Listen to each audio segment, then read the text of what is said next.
So before we begin, I just want to hear y'all give me a few responses.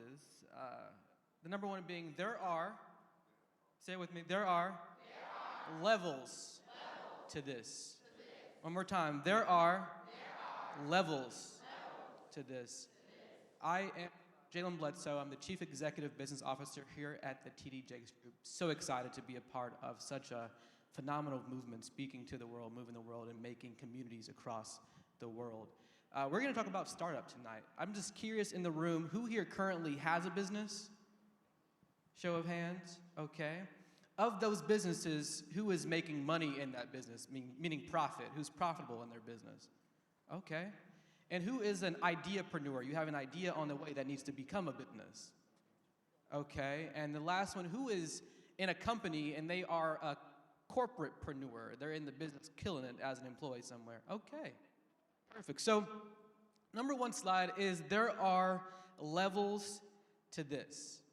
I have this belief that everyone will not start a business tomorrow and be a billionaire next week. Y'all agree with that? Everyone will not have a business tomorrow and become a millionaire next week. Y'all okay with that? But there are levels to what we can create and what we can become. Some will start a business and 2 years later they'll make their first $100,000. Some will start a business and 3 years later they'll make their first $1 million. And some will start a business and 3 years later they'll make their first 10. And there are levels to the size of which we have been called to build businesses in. So some context, I started my first business at 11 years old, legally by 12, 13. And I had this luck, I had this blessing, I had the skill to build systems and build structures and find clients and map them with providers and build margin. And by the time I was 15 years old, we were doing about $3.5 million a year. So I give that just a level set on, there are really levels to this. One will have a different level in which they will achieve the growth of their business. Some will have the Bentley and the Rolls Royce. And some will have a lifestyle that they've been wanting that is not being stressed about the bills to pay their family anymore. Some will have a lifestyle that comes that they can take the vacations that they want to take. And that's success for them. And so as we go into this conversation, as you pursue this idea or concept of business, as an entrepreneur, as a founder, and that there are levels to this and what you will achieve and what you can grow to. Hold it up higher. Oh, moving my hand. Okay, cool. Thank you so much. So that's number one, levels.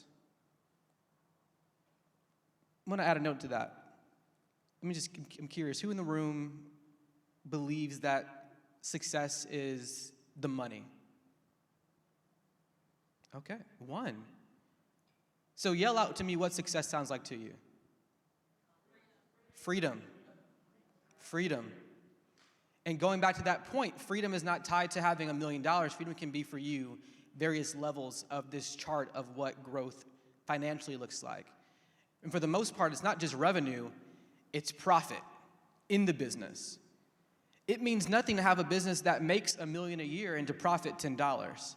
It means nothing to have a business that has revenue of $100,000 and you only make $10. It's about finding what is the margin in the business that you are building. So what I have behind me is the product. Say the product or the service.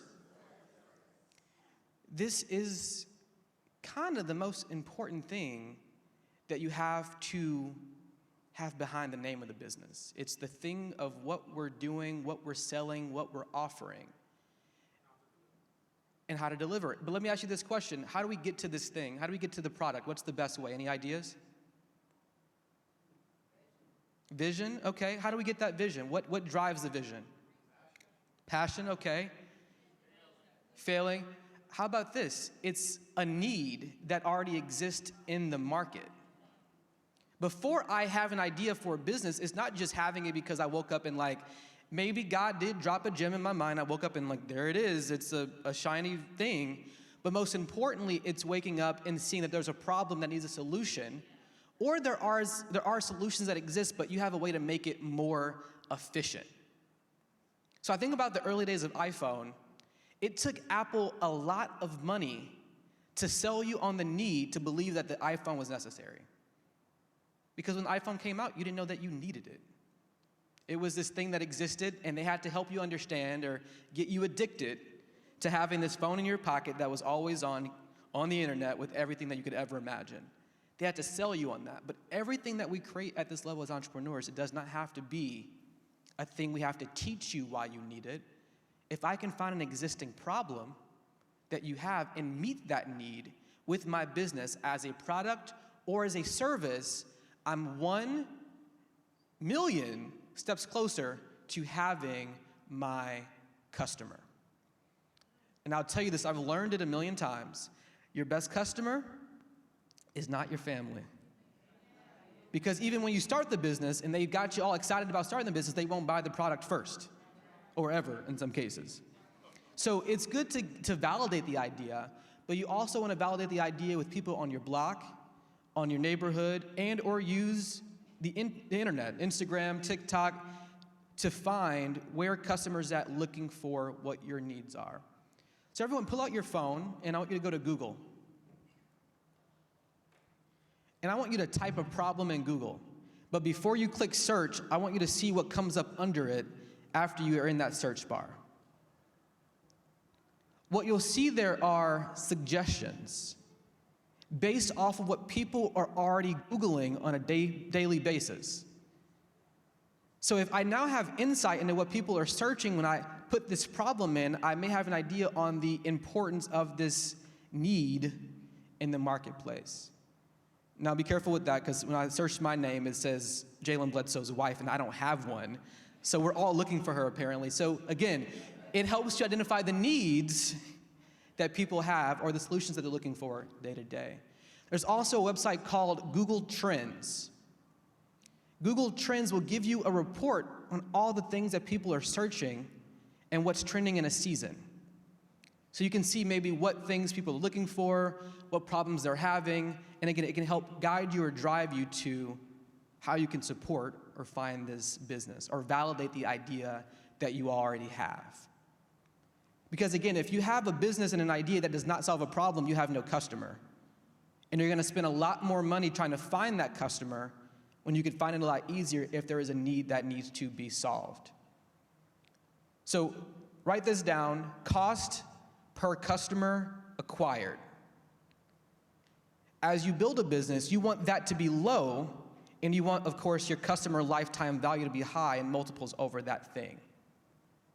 So when you're being advertised to on Instagram or Facebook, we have to calculate all of that money that we spend and see how much money does it cost to get a customer. And if I'm selling you an iPhone that you've never heard of before, and you don't have a need for it, and you're comfortable with your BlackBerry, right? I'm gonna spend more money trying to educate you on why you need this thing. But if you already have it, you know the problem you already have, I'm a lot closer to that part of the journey. So talk about legal entities. Does anyone know what a LLC is in the room? Those 4 hands, okay. What about a C Corp? What about an S Corp? Okay, some educated attorneys in the room. What about a sole proprietorship? Okay.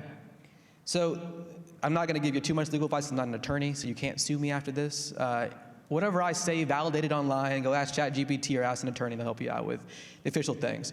But the most important thing that you need behind me in the LLC, the C Corp, or the S Corp, that is to protect your assets, most importantly, against what you are selling, what you're creating, against what you've built personally. So if I have this LLC, or I have a C Corp, or I have an S Corp, it puts up this nice little veil, a piece of cloth, a wall, that protects what I am at home, my personal car, my family's assets, from the business of what we're offering. So think about the case of when there's an airplane that's flying and a door flies off, like it's happening every week right now. The company who makes those planes, you can sue the company, and they can be at fault or liable for the damages, but you can't get the person on the other side who actually put that door on that plane. You also can't get the person who designed that door or that plane's functionality. So the corporate entity is most important for protecting your assets. Number two, it's a tax structure. So each of these have different benefits to how, as a business, we pay taxes. So a sole proprietorship is essentially, I am the business. So all the revenue, all the expense goes on my personal taxes directly. And so if my tax rate is 20%, I pay the tax rate on all the income from that business. And then if I have some expenses, I can code those in a certain way. Now we go to an LLC, same exact thing. It's called a disregarded entity. It means I'm operating as me when it comes to taxes, but I have the corporate veil to protect me from a liability perspective. Then you have the C Corp and the S Corp. And if I were to get super complex, the LLC can act when it comes to filing as a C Corp or as an S Corp if you elect it. And again, that's an accountant, an attorney to help you out with that. But ultimately, the C Corp and the S Corp are different vehicles of now, beyond just being the business being me, I am a shareholder in this company, and this company will pay me a salary first, and after it's paid me a salary that's at fair market value with other people in this profession, then I can take out a draw from that business. Does that make sense? Anyone have questions on what a draw means? Y'all know it? Oh, okay, we got two people. Okay, so a draw is, I'm gonna draw from the company as a owner, as a dividend. So at the end of the quarter, at the end of the year, the business will give me profits after it's paid all of its expenses. And the reason that that's important with a C Corp or an S Corp is because the first step is to pay yourself a salary, which is considered an expense, that gets a different tax structure on it. And then after I paid myself a salary at fair market value, then I can draw on the profit, and the taxes on that are different than the salary. I don't have to pay self-employment tax, so I save a few percentage points. Again, ask an attorney, ask an accountant before you do anything about this, because y'all ain't gonna sue me. So up next is the resources. So you have an attorney, go hire one. I'll tell you this, it's not as expensive as it seems. You can find people that are affordable and have good experience, and you pay them a flat rate, $1,000 to help you form your company. Or do what I did when I was 10 years old. I called this attorney on Google and I said, hey, I'm Jaylen Bledsoe, I'm 11 years old, have an idea for a business. I can't help you, but can you help me out? And he said, yes, let me help you, come to my office, I'll see what I can do for you. And he asked me to manage a computer and a printer in his office in exchange for legal services. So for a year, I would go to his office, I would press restart, I would clear the queue, I would update the website, I would restart the computer, and in exchange, he would teach me for 4 hours every Saturday about business law. See, I got lucky. He could have just said, hey, I'll build a business for you. But he also said, I want you to leave this experience with me over a year and understand business tort and business law. So as I built my business, now this year we'll do $18 million in revenue. In that time, thank you. Thank you. In that time, every first draft of a contract in the entirety of my business, I've drafted myself. Then I'll let an attorney go through it and perfect it. But I have enough understanding of drafting or reviewing that I can save a few hours of time before it goes to the attorney who may bill by the hour. Same thing with accounting. I believe it's important that as we go into this, I, for whatever reason, study tax law. I want to understand how I can minimize my taxes when it comes time to pay Uncle Sam. So if I can understand from the resources that are available, asking an accountant, asking an attorney, and teaching myself to the best of my ability these things, and then having the attorney perfect or have the accountant perfect my understanding or the documents we're filing, we can save some dollars there. Another resource there is LegalZoom. LegalZoom, Rocket Lawyer, websites you can go on there and pay $500, and they'll file your LLC, your S Corp, C Corp on your behalf in various markets. Now there are pros and cons to these platforms, so make sure you do your due diligence, read reviews to understand what those are. But I'll tell you, in the most simple form, not an attorney, in your Secretary of State's website, you can file for an LLC, you can file for a C Corp, you can file for an S Corp for sometimes $50 or a couple $100 without the filing fees of these platforms. The reasons these platforms may add value is they may add a level of protection or guarantee if something goes wrong for what that fee you paid has covered, like an insurance policy.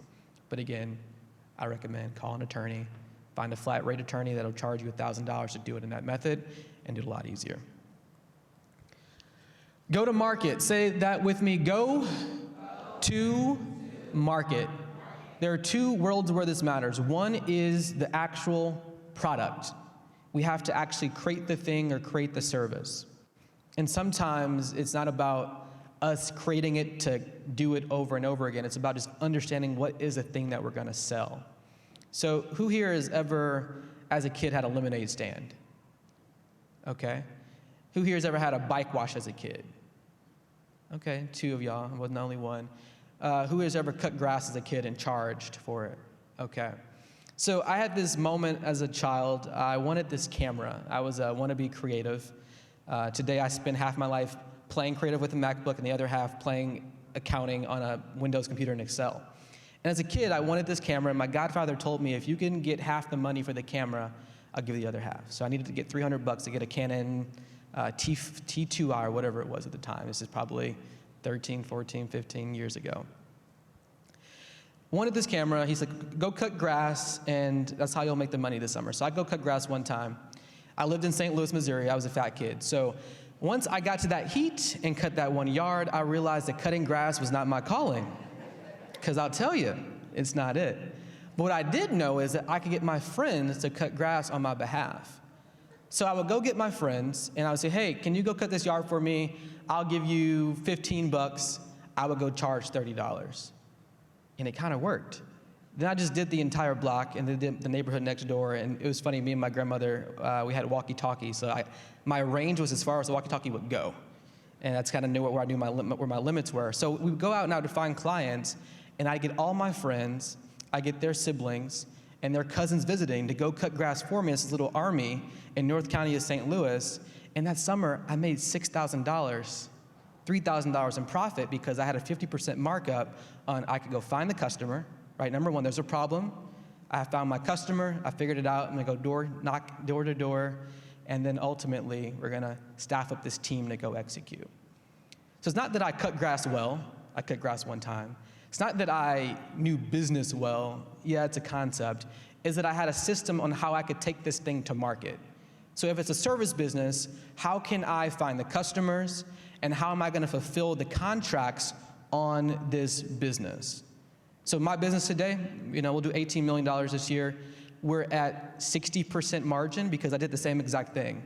I built a business in IT, I built a business in marketing communications, built a business in management operation consulting. I go to clients like AT&T, Disney, Ford, give them a price. Then I have a database of 10,000 people I've built over 10 years. I go to that database, find the resource, mark it up 50%, and the clients pay me that value. So it's about how do I systematize getting this service to market or systematize getting this product to market. And products are night and day different. Services are easy to create because you have in the back of your mind, you go find somebody to do it, it's a whole thing. Products, you have to go find a manufacturer, you have to go find a demo or a mold and all those things. And so the best way to do that is the power of the internet. Find someone through Alibaba, AliExpress, Alibaba being the bigger version of that. Find people who are already manufacturing things like the thing that you're doing, and they can sometimes alter those plans to accommodate the vision that you have. Example of this, I had a friend who created this idea called Nuclei or Nucleus, and it's this brain bank. It's an aluminum bank that is a brain that sits on my conference room table, and you can put like these little dollar bill notepads inside of it as a currency, of like idea as a currency. And all she did, it wasn't going to go design a brain by hand. She found a company who already had like a brain mold for whatever they were doing and said, hey, can you take that brain that you already have, can you make the bottom flat, put a hole on top, and put a hole in the bottom to take the money out, and now it's a brain bank. She spent a month of time doing it. Her cost is probably like $20, $30. Her retail cost is $120. Right, so it's how do I find maybe something that is close to the product I want to create in the most simple form and modify it to launch. And then there's another pathway of having a more complex product that takes more time, and I ain't got time for that tonight. That's a different conversation.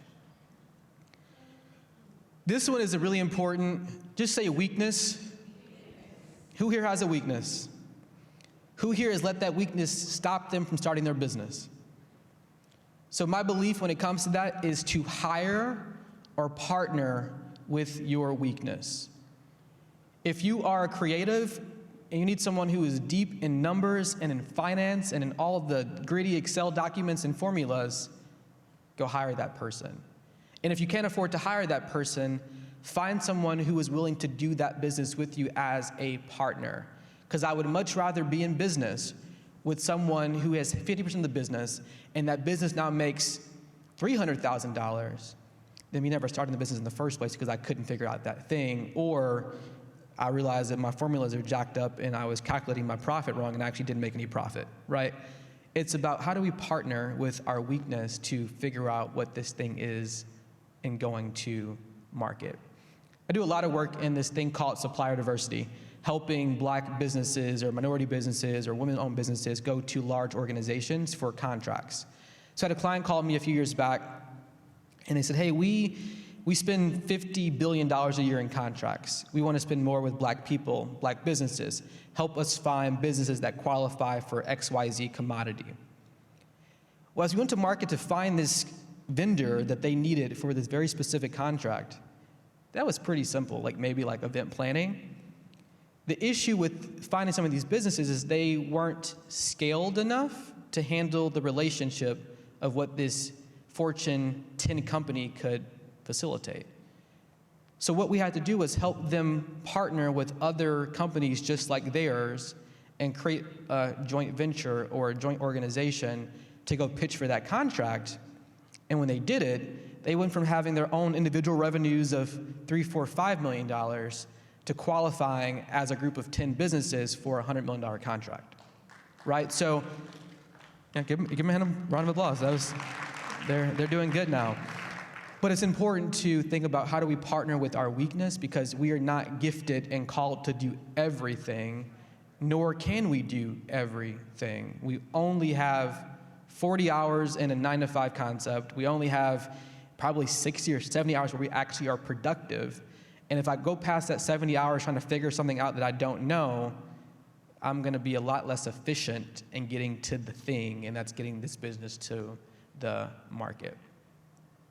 So staffing resources, LinkedIn's a great space to find people. Search by the skill set, search by the language you need in programming or whatever the thing is, and find people who work in that space and slide in their DMs and ask a question.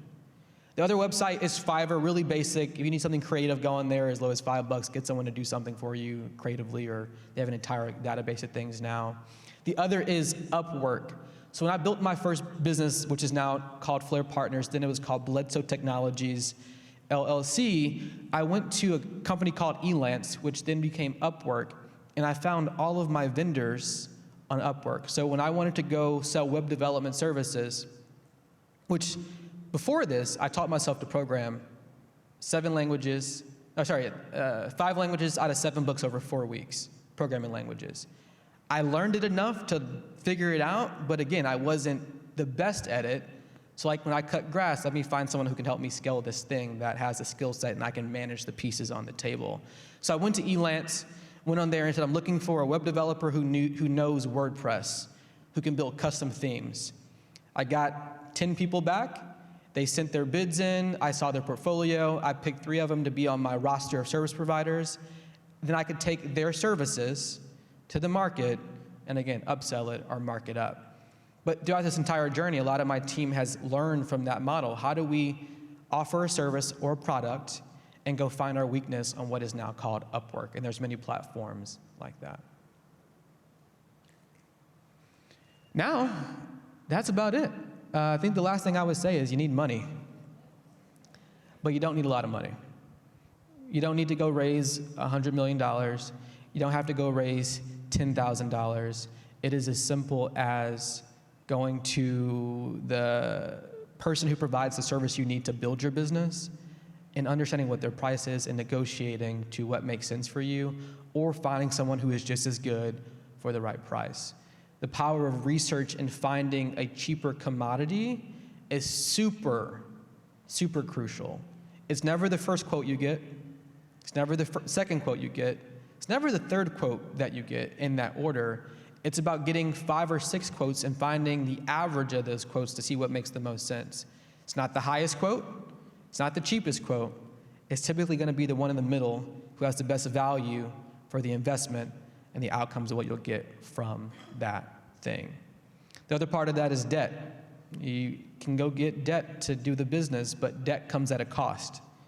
If you had a business in 2021, it would have been a great time. Interest rates were 2%, so you could have got a 2% loan. Now the market's at 5, 6, 7%, so it's going to cost you money to hold that loan. So think about, where else can I get these funds from? Can I let my 9-to-5 fund some of the research? Are there friends or family who can, do things to support me? And is there a fundraiser I can do? Can I do a GoFundMe? They do it for everything else. Let me go fund this business that I'm doing. Or is there a way to even pre-sell the thing that you're planning to make?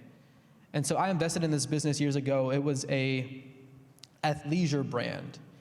And she had done, I think, $7,000 in sales on her first shipment of product. And her entire method for funding that business with no money was she got the designs, she found a manufacturer out of China online, and she would take the design that she had them make, had no physical versions of it, and would post that picture and sell pre-orders against that item. Then when enough orders came in, she would order the first batch, do a photo shoot, and then sell the next pre-order on that same thing in a much bigger batch of sales. So sometimes it's not about, again, having all the money to get the thing up front. Can I let the interest or the customer or the need fund the future development of this thing that I have out in front of me? That makes sense? So I want to spend a lot more time in this session to answer your questions on what you want, what you need, the questions you have on scaling your business. So Anthony, to my left, your right, will help us moderate this moment. Feel free to follow whatever instructions he has for you on how to get questions submitted or how to ask questions. First, let's give a clap for Mr. Bledsoe. This has been amazing. If you would come to my left and line up if you have questions, and while they are lining up, we do have questions from our eChurch and online audience. The first question that came in is, I want to know, how do you start your business if all you have is the trade but no resources? So if you have the trade, you have to figure out where they're looking for to find that trade. So let's say it's a physical trade. A website like Angie's List is a great space to list. You pay them per lead that comes in. So as leads come in, you pay them a rate per qualified lead that they've sourced. Another option is Facebook Marketplace. Anybody ever used that? I spend too much time on there. Dallas is dangerous because in St. Louis we had a few items. Here it's like everything you can imagine is on Marketplace. I'm also a pilot, so that's actually where I bought my airplane, right? So I bought it off looking through Marketplace to buy my first aircraft, and people list everything on there. So find spaces, Facebook Marketplace, Craigslist, again, Angie's List, Better Business Bureau. You can list your services. As people are searching for those qualified services, they may reach out. Have a website. Websites are very simple to build, like Wix.com or Squarespace. You can take a template for $5 a month at times and get some basic information up about the trade. And then the last part I would say is relationships. Go do that customer for a really cheap price, do it really well, and get them to refer you to their network, their friends, their family, and maybe even incentivize the referral basis for that business.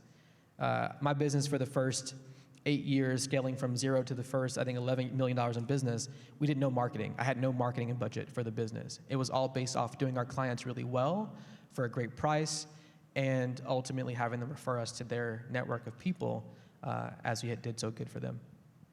Awesome. One more question, and we'll kind of go back and forth, you all, between online and in person, if that's okay. Another question that came in, this actually came from YouTube. How do you overcome fear and take the plunge and step out on faith to start a business? Well, they answered it right there. It's faith. Faith is not about, I believe that being in the building of a church or watching a stream is the most simple task of building faith.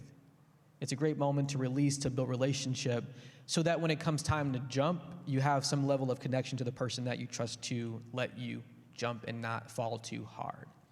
So I think it's important to know that who is the provider who got you that idea, who gave you that gifting, and how can I just trust that you have me? That's the most simple, basic, and sometimes complex version of that answer. Second piece is, do you have any level of backup or security in finances? So I don't have to maybe leave my job today. Can I work the job and spend a few extra hours at night versus doing other activities? Maybe I hold in that vacation for just a moment and stack up some reserves so when I do stop and quit the business or quit my full-time job and jump into this thing, I have a few months of reserves to maybe support me in case revenue is slow. And of course, the in-between of that is, as I begin to grow the business, can I go from the full-time job to a part-time job and step into my business in a bigger capacity so I can kind of transition out of the dependency of that 9-to-5 income as I move to this other thing. But I'll tell you, it is all scary. It means when you have fear, when you have anxiety, when you are nervous, it kind of just means you care about the thing that you're doing. And I would often caution you, if you're about to do something, there's no level of fear, there's no level of nervousness, either you're just really good with God and you trust him a lot and you have mastered this idea of what faith really is, or you haven't figured out the thing that's big enough that should be scaring you. And so I often chase the big thing. I've never taken a deal that I have never had some level of, I've never done that before, so let me step into it.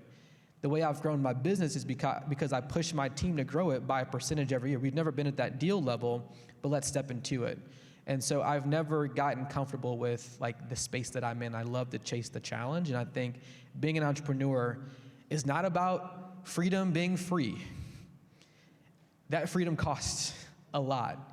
And so we have to be committed to the cost of what that thing that is that will get us to what freedom feels like in our mind up front. Hope that makes sense. Hi.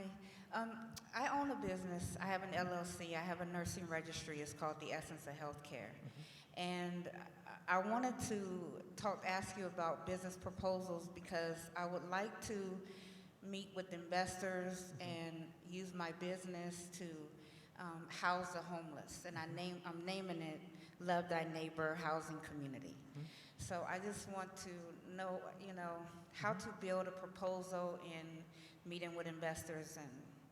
Absolutely. I just spent the last 15 days building one of these.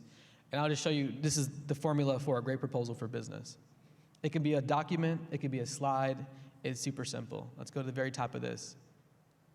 Number one is actually, we'll go in here. It's what is the problem? What's the thing that exists that needs to be solved, and how am I solving it with my solution? How is this product or service a solution to that problem? Then I want to highlight the customer. Who is the ideal customer or beneficiary of this business? And how many of them are they? I want to give clarity on their gender, on their race, on their income levels, where they live at. I want to understand exactly who the customer is and how I'm going to find them and provide that service or product to them over time. If I can answer those questions, and of course ask the question of how much I'm asking for you to fund this thing, or what is that transaction, that's where I would land it at. And then when I ask that question, I always phrase everything that I say in the concept of WYFM, what's in it for me. And so whenever you talk to anybody, that's all they care about, what's in it for me. And so when I ask you for money, I have to tell you what's on the other side for you. Is it revenue? Is it profit? Is there, as an investor, do I believe this will be a profitable business? If it's a nonprofit, it's tax deductions, it is sponsorship opportunities. Answer that question. What do they get out of investing in this thing that you're doing beyond you just thinking it's a great idea? And the last part is, every idea that we think is great is not always a great thing. And so that process of the customer, finding that customer and validating it and testing out some level of transaction is really key to know that there is a real need for it. Just because I can Google it, just because my mom said it was great, or because I had a good ideas are great in the concept of idea world, but if there's a buyer for it, if there's a supporter of it, we have to test that over time, and we don't get that answer always on day one. Perfect, thank you.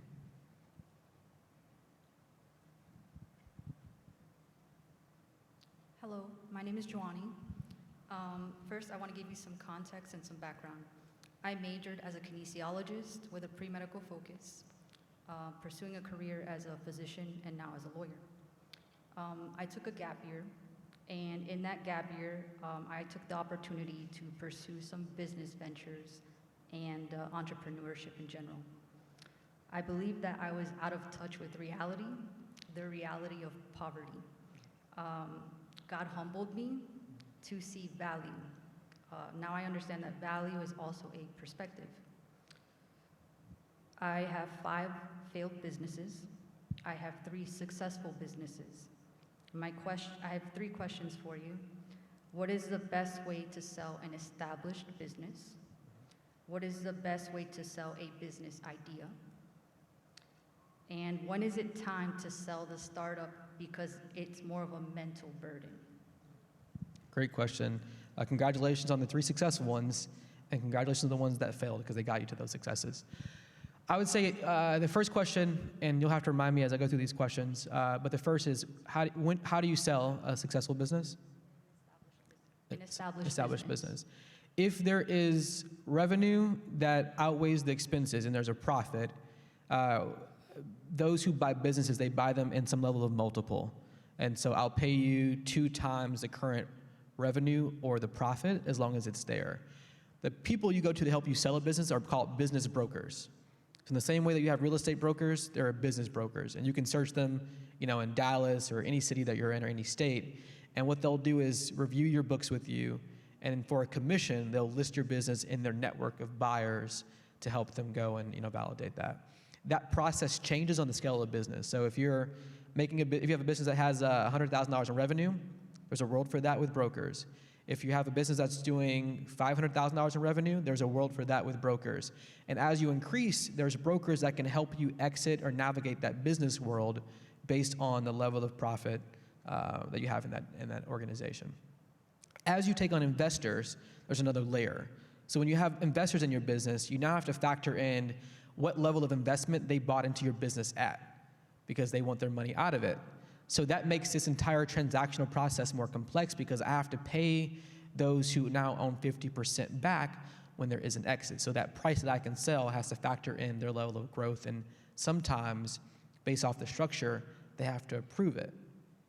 Same thing with debt, right? If I have debt in the business and I want to sell it, I have to sell it at either a profit against the debt that we have on our books, or else I'm going to be left hanging with some debt.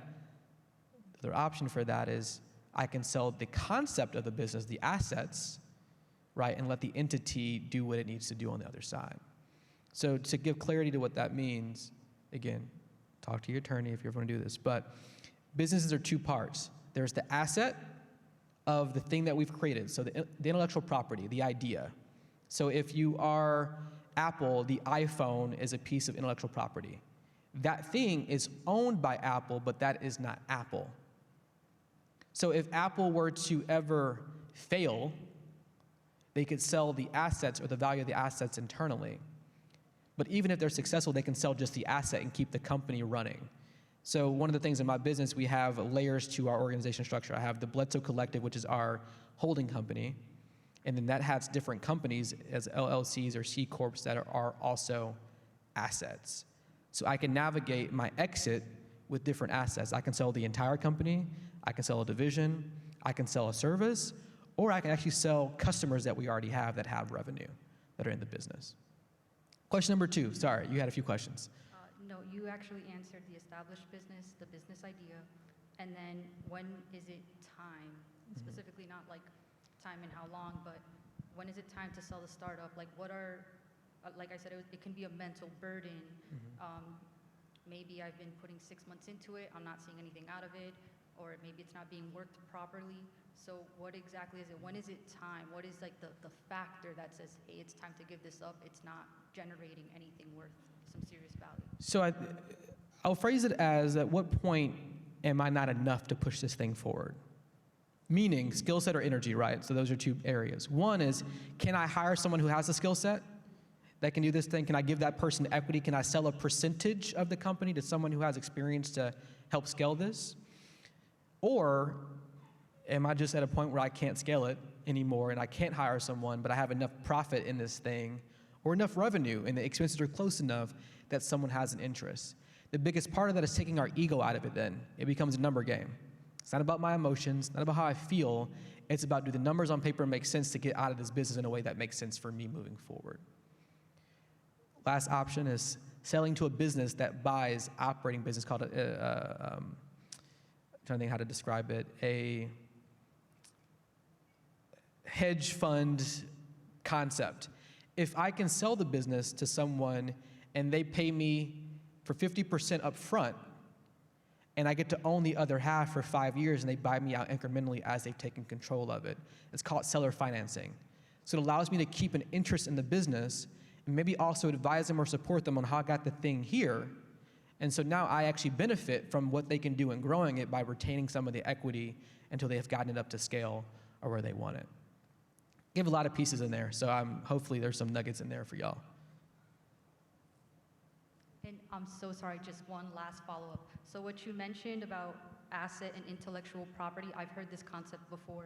And my nightmare is that I make a business idea, right? And someone else really maximizes the value of it, and then I get the loss of millions of dollars. Is there a way to counter an offer? What is needed to be shown for a business idea to counter an offer? If there is an idea that you have that has scalability and someone's interested in taking it to scale, it's either retaining ownership in the business, right, some level of percentage, so you benefit off the growth of it, or a licensing agreement, right? So now they can pay me every time that thing sells in perpetuity. So fun fact, in your car, that seatbelt is actually a patent of one person.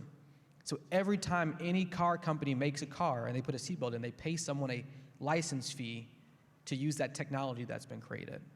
Licensing is all over the place. You think about it in music, right? In the most simple form, you hear a song on Spotify, they pay the artist not a lot of money, but they pay them every time it happens. Same thing with business ideas or concepts. Every time this thing sells or someone engages with it, I can make money off the backside of the licensing. Thank you so much. Absolutely. Another question that came online: how does the legal entity affect a nonprofit with a 501c3, or is it null and void because it's not a for-profit? Absolutely. So nonprofits are very simple. It just means you're not supposed to make a profit. And most businesses that y'all think are for profit are really nonprofits because y'all have not found a profit yet. But in the most strong version of that, a nonprofit is technically a C corporation at the state level, or a corporation by filing. Then at the IRS level, they have recorded it as a 501c3 or 501ca or whatever the exact tax code is for that type of business. So they'll all be the same corporation at the state level. It's just how you file at the federal level or with the IRS for how it's being tax exempted at the end of the day. So online, I hope that answered your question. If it didn't, feel free to give a follow-up. Yes, sir. In-person question. How you doing today, sir? Absolutely. Doing good. How you doing? I can't complain. Sir. My question is, I have a $15 million idea, and I want to know how do I take that from a live plan or a Word document and bring that in front of my eyes and at my feet? Find the easiest thing in that idea that gets you closer to it. So take the idea and its big concept of a $15 million product or service, write down exactly what it is, write this deck, create a deck of it. Who's the customer? What am I solving for? What's the business? And where do I think I'm gonna find these customers at? And start with whatever the easiest step of that process is. It might be making the business. It might be finding a customer that says, hey, actually, I'll pay for it. Back to my point earlier, we always think our businesses are the best thing ever. So the number one thing for me is, who are we solving for? And can I find those customers that will actually say that they'll pay for this thing? And let me give them this idea as I think of what I will create, and let them give feedback that alters what I actually will make at the end. What we think it will be will never always be that thing that becomes.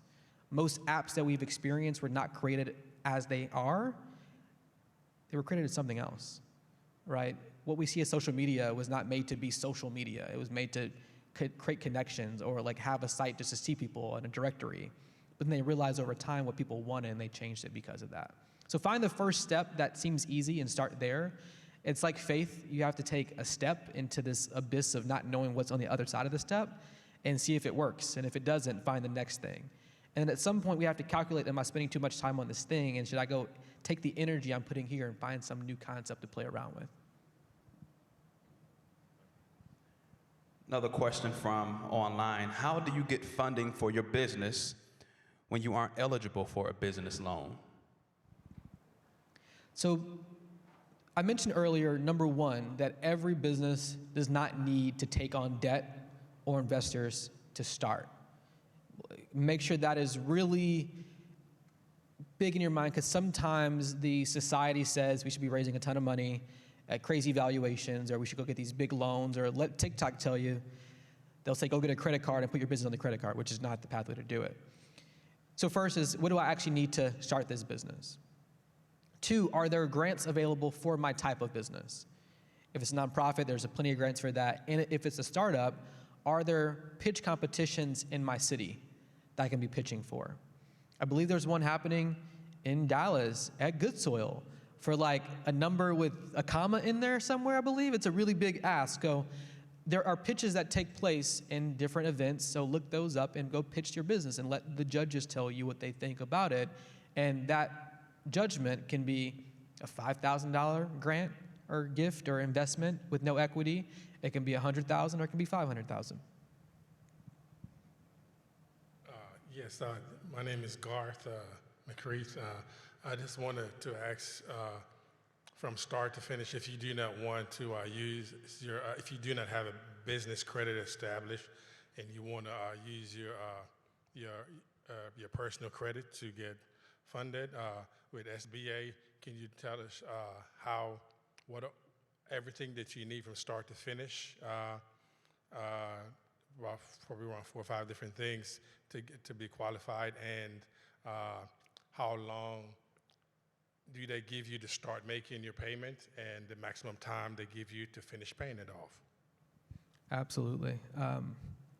I will try to give all of the details I can give. I will definitely miss some pieces in there. I think number one, the SBA has minority business development centers that you can go to and essentially find a coach, and they'll coach you through the process. If you all know of a guy by the name of David Stewart out of St. Louis, he runs a $18 billion a year IT services provider business, black guy. He actually started that entire process with getting loans with the SBA through a minority business development center in St. Louis. And so they'll mentor you through the process. What you'll need to qualify for business debt with your personal income and credit is A, good credit, but B, revenue and income that can support whatever loan you're going to pursue. And that means having taxes that are filed appropriately and on time for a number of years. I think it might be 2 or 3 years, depending on the type of loan that you're going after. Then the other part of that is, what am I getting the loan for? Is it to pay for a building? They have a certain subset of loans at the SBA that are for buying buildings, and there's a calculation they'll use of what the possible income is from that asset. So if I'm gonna go buy a piece of real estate that has rental income, I can use the income from that business, right, of that property to help qualify for the loan. So I'm gonna go buy a house, go buy an apartment that has a tenant in it. The income from that can help me qualify for the business loan to buy that thing.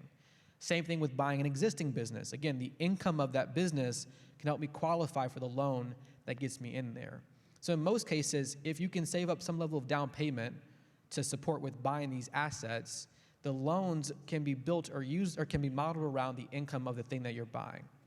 So go buy a laundromat or a gas station or rental property. That existing income actually supports the income that I'm reporting to qualify for that thing. So good credit, business or personal income, an asset that says it will generate income in some way, and a business plan. How do I plan to take this thing to the next level? So again, what's the problem I'm solving for? Who's the customer? How do I believe I'll grow it? What are the levers I'm gonna pull to go to market from a product perspective or a marketing perspective? And that'll get us along the way. It's not all the levels to it, but the Minority Business Development Center has a lot of color and details for you if you go visit. How many years of taxes do they ask you for? And do they also like go and check with the Internal Revenue to make sure what you gave them lines up? Absolutely. I'm going to say the number is 2 to 3 years. Not a direct quote. They'll guide you in that, but it's a number of years, 2, 3, 4 years of personal taxes. And if it's a business, same amount of time typically. They will definitely ask for a transcript of your taxes. So you'll give them permission to go ask the IRS for a copy of what you filed over the last few years to verify that what you're telling them is accurate with what you've submitted, because people Photoshop documents and try to submit them as real proof. So they will ask for that. Somewhere in that 2 to 4 year range. But the SBA's website is really clear on what their loan programs are and what they'll ask for.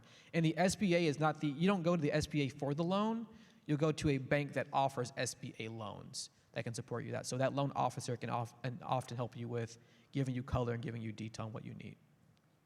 Thanks so much for that. We did have a question actually submitted online about a laundromat, so you actually answered that question within the past one. Another question from online. How do you partner with another organization that is great at helping with your weakness that you talked about earlier, but doesn't share the same values as a Christian as you? It's Loaded, right? It's a loaded question. I think it's understanding what is the value misalignment. Is it a core belief that is truly immoral? Or is it enough that I can get them saved in the process, or I don't have to interact, or I'm not supporting maybe what they're not investing in things that I do not believe in. So an example of this is if a business that you want to partner with is funding a war you morally do not believe in, you may not partner with them. However, if they just have a disagreement that you don't align on the same thing with, I think there's room to still partner, because I believe that when we go tithe on that money, the money is then washed in the blood of Jesus. We can then support people with what he's given us in that way. So it's not a Potter's house answer, that's a Jaylen Bledsoe answer. And I think there's some value in that because it's a real one. And it's finding what that level of comfort we have in that process, engaging with them. Like, what is the disagreement and how big of it, and can we manage in that space for a season? Hi, so I'm the one that asked the nonprofit question. It's completely new to me. I just kind of want to follow up on what you mentioned. I wanted to know for sure, is it necessary to use and or file for the C Corp? I think that's what you said. Or is that already incorporated into the nonprofit? So you have to file for that first. So at the state level, you'll file for the corporation. Some states may call out that it is a nonprofit, but it's corporation, and they'll have clarity on the SOS, Secretary of State's website for that. Then secondly, after you file for that, that takes typically immediate approval. Then you'll apply for an EIN. The EIN's from the IRS website. They'll give you that. It's a free process. You do it it's a website, but it has office hours. So you have to complete it between like 9 and 5 Eastern, whatever the time zone is. And then from there, you apply for your 501c3 exemption with the IRS. There's 2 forms of that. There's a 501c3 EZ process that you submit, and it's like a 1-page form. And as long as you believe that nonprofit will bring in less than $50,000 a year for the first 3 years, it's a $500 form that you can submit. The other version of that is the full 20-page 501c3 filing that's more extensive. And so if you believe that you'll be in the growing phase for the first few years, the EZ process is actually pretty easy, and the turnaround time is typically 2 weeks or less. And for the last thing, when you mentioned about the easy form, luckily I just got my EIN number today. But the long form version, would I just go through like TurboTaxes or like see a real IRS person for that part as well? So there are websites, LegalZoom, Rocket Lawyer, they have support services for the long form. I can't fully validate their speed or quality, but I would definitely interview them, but also interview attorneys that have flat rate services for filing that longer form for you. Thank you. Of course. Another question that came in online. What is the best way to scale a service business while working a full-time job? Solve for 2 things. Solve for your customer. How do I find customers? And solve for who I can have execute those services. That's, for the most part, there's some other pieces in a service business, but those are the most important pieces. Do I have the product or the customer? And can I find service providers? Now, next week, y'all have a session on scale up in this room. So that'll be a great conversation to join with Miss April Stallworth. That's next week. Come to this session, this room, for the scale up conversation, which I'm sure will have some nuggets in there for you. A lot of nuggets, more nuggets than I got for you. Hi, thank you, first of all, for the presentation. I had a lot of aha moments during it. But my name is Connie Warner, and I'm also in IT service, doing IT service provider as an EDI, electronic data interchange, support and implementation provider. I've been in business for a little over a year now.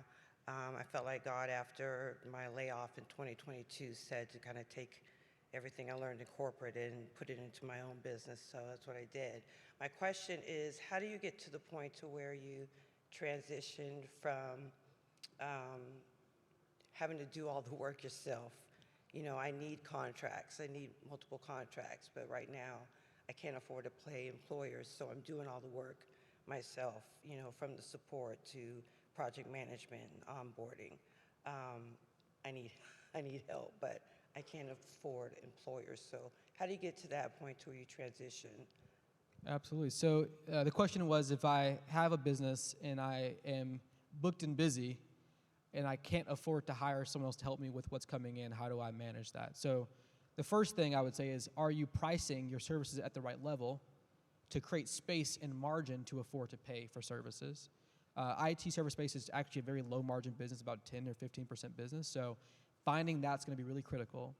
And then for a season, whatever you're paying yourself, you may have to cut back and be at the most minimal level for a season to afford for 6 months to bring someone else on to help you build capacity to grow. I have this belief, I spend a lot of time helping to build churches across the country, and we have this metric is that once the building is 80% full, it can't grow anymore. So you have to either create a second service or build a new building, right? And so once you get to a point where your capacity is maxed out, you have to figure out a way to create a little bit more room to actually grow. So sometimes by scaling back on what I'm spending on my personal wants or on non-essential subscriptions, because I promise you, I get an email from Apple every 5 minutes, $10 just got deducted. If I can pull back on those subscriptions and create space for maybe one more partial hire or a part-time support or someone who's based on that contract, it gives us room to find the next client, to increase those margins, and then to solve that problem in an ongoing manner.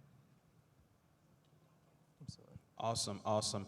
I've been looking online, and family in the room, we have hundreds of questions that I've just flooded in online right now, and we're thankful for that. This is kind of like a theme that I've seen for a few questions, so I want to ask this. Someone said, I have started a wellness coaching business, but I'm stuck. Here's the part that kind of goes with everyone's question.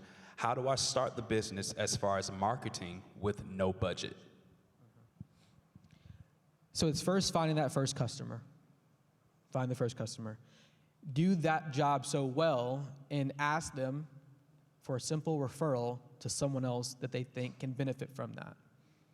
It's not about the social media posts. Yeah, the social media is great. It really is about, do you know someone else who's just like you, who has that same problem that you can make a referral to? Every client I've had for 10 years, again, I had no marketing budget. Even when I had the budget to do it, I didn't spend it because I knew that if I can get that person who is happy with my services to tell their friend about my services, that becomes a client, and they can then tell 2 friends about my services, I can scale this thing in that manner. So the power of referrals and relationships based off of good services is really key. Now I'm gonna say this. Black businesses, sometimes we get into this business and we got a foot in and a foot out. And our service, our quality has a little bit of a rhythmic issue. That rhythmic issue can stop us from getting that referral that we need to get the next client to grow that business. So if we are able to put our best foot forward in that balance and find a rhythm to do it, to keep people happy within reason, we're not gonna do too much, keep them happy, that can get us referrals to grow, and then we solve again for that issue of, now I'm growing too fast and I don't have the help Now I have to spend money to make the hire to scale. That way my quality does not decrease as I get bigger. It's this little circle that happens. Hey, how's it going, man? I just wanted to say thank you for the value that you're providing us today. And I did kind of have a question that was a little bit more on the technical side, since you said you had technical experience. So what I wanted to ask was, what are some effective ways to reach your target customer, especially when it comes to technical services, but I also want to include landing like contracts with companies to provide these services? So how do we get in the door with organizations? So one is becoming a certified diverse supplier through the NMSDC or the Women's Business Council are two really great platforms. You pay $600 a year. They come vet your books and your business, and they'll help, and they'll put you in a directory. And you now qualify to go into doors of Fortune 1,000 businesses who have a dedicated supplier diversity department. It makes the process for entry a lot easier to then learn what they need and have the conversation on how you can provide services. So an example for that, AT&T, really big organization, $70 billion a year in expenses. They have a dedicated team who is focused on finding small and diverse businesses who can provide services to them at the tier 1 level or the tier 2 level. Now, what tier 1, tier 2 means, tier 1 is AT&T might be my client or Ford might be my client. Tier 2 means that when AT&T hires a company or an agency, if I can be a provider to that agency on a smaller piece of that contract, I'm now a tier 2 partner or vendor to them. And so that's a really good door to start with. The other element is going on LinkedIn, finding people that maybe are in social circles that you're in, going to a good basketball game and meeting people in the elevator. Like, it really is a piece of just networking and building relationship. Again, for me, how I went from being the guy in St. Louis that had a small little tech company to having Fortune 100s as a client, really clear pathway. I did a summer camp in Dallas, 15 years ago. The teacher at that event was the chapter president for the National Black Journalism Association, NABJ or whatever the group is. 7 years later, she asked me to come do an event for her in Detroit because she was the chair of the United States organization for a year. On that panel was an executive at a Fortune 10 company who was like, oh, you got to meet this person over here out of a relationship, and that got me that contract. And so it really is the value of relationships and networking as you're going along. And I'm an introvert. I don't like people. I love people, don't like them, and it's a fight, but you have to practice that bug of having beneficial conversations about what you do, what they're doing, and building equity there. Another question was submitted. What is the most effective marketing strategy to reach your target customer when everyone is being sold something all the time and may not be as open to new services or products? May not be as open to services or products. I think it comes down to, is there an audience who needs my service? Because the issue of the other side of that is, I get 1 million emails a day from people who have found my email on LinkedIn and they're pitching me on things that I don't need and don't care for.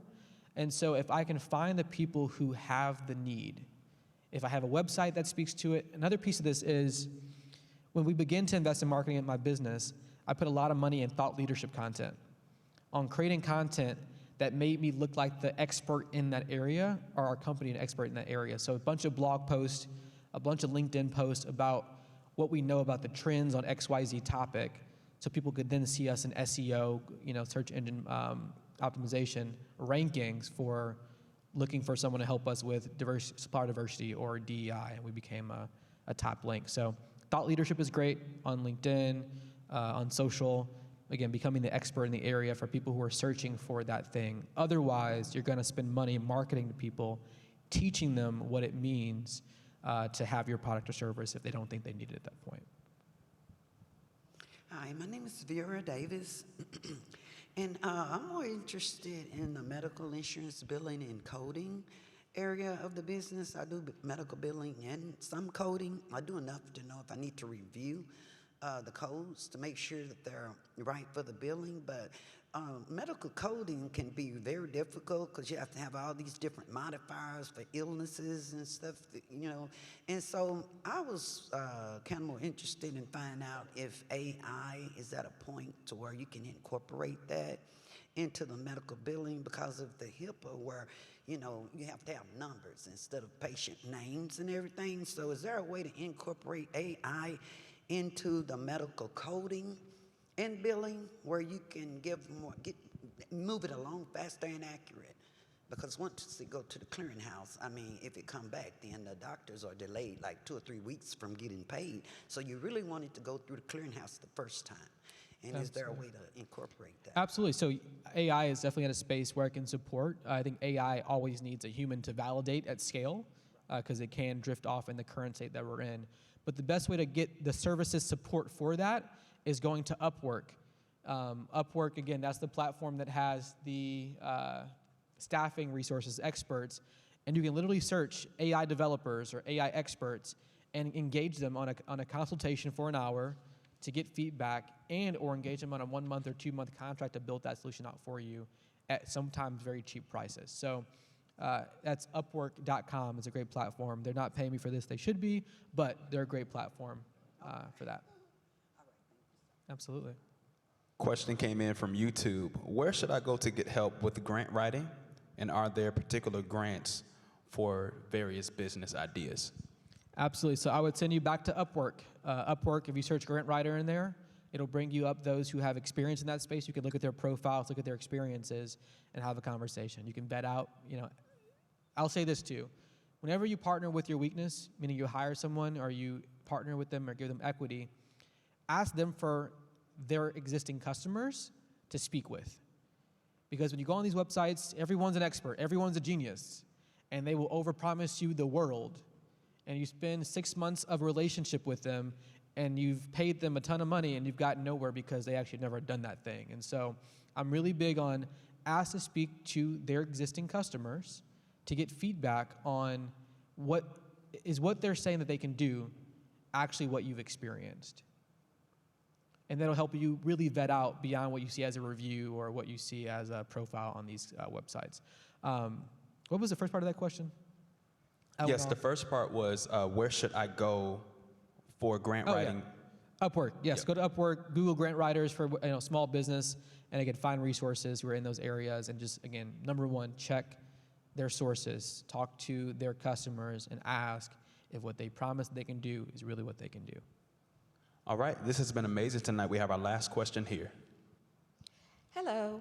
I invented a product for which I have a utility patent, and I want to know, how do I determine its valuation when I don't have any current sales yet? And then also, how do I determine how much equity to give to investors at this point?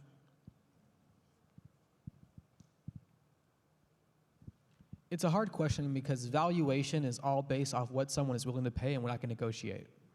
And so every number in business there might be a formula, 2 times, 3 times, 4x revenue, but it's all about what someone's perceived value of that thing is and what I can validate why it should be increased or decreased in the process. So I don't have a concrete answer on how to value it. I would say talking to, again, a business broker who has experience in that area can really support you with how to best value what you have in front of you. It's hard when you don't have revenue to put value on it because it's all based off of an idea or a strategy or our assumptions. And so typically the first investor pre-revenue will always be at a higher equity value because they're taking on more risk for the dollars they're putting into it. So think about Shark Tank, right?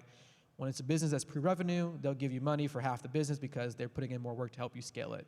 Whereas once it's scaled, you may be at a 2% equity play for whatever the number is. So it is one, talk to a broker in the business that you're in the space that you're in, to get advice on valuation, but also to be willing in the investment search process to know that that first investor, if you're going for cash, for equity, may have a bigger piece of the pie for the first dollars in. That's why it's valuable to get grants or equity-free investments in your city. So finding pitch competitions, accelerators, those types of programs sometimes will give you money up front with no equity in exchange. There's a group in St. Louis called Arch Grants. They give you $75,000 for the business, equity-free, and $25,000 to move to St. Louis to help you kind of get the support you need there for a year. And so there's a ton of programs like that. So Google Business Accelerator, equity-free investments, equity-free business grants, and see what's out there. Thank you. Absolutely.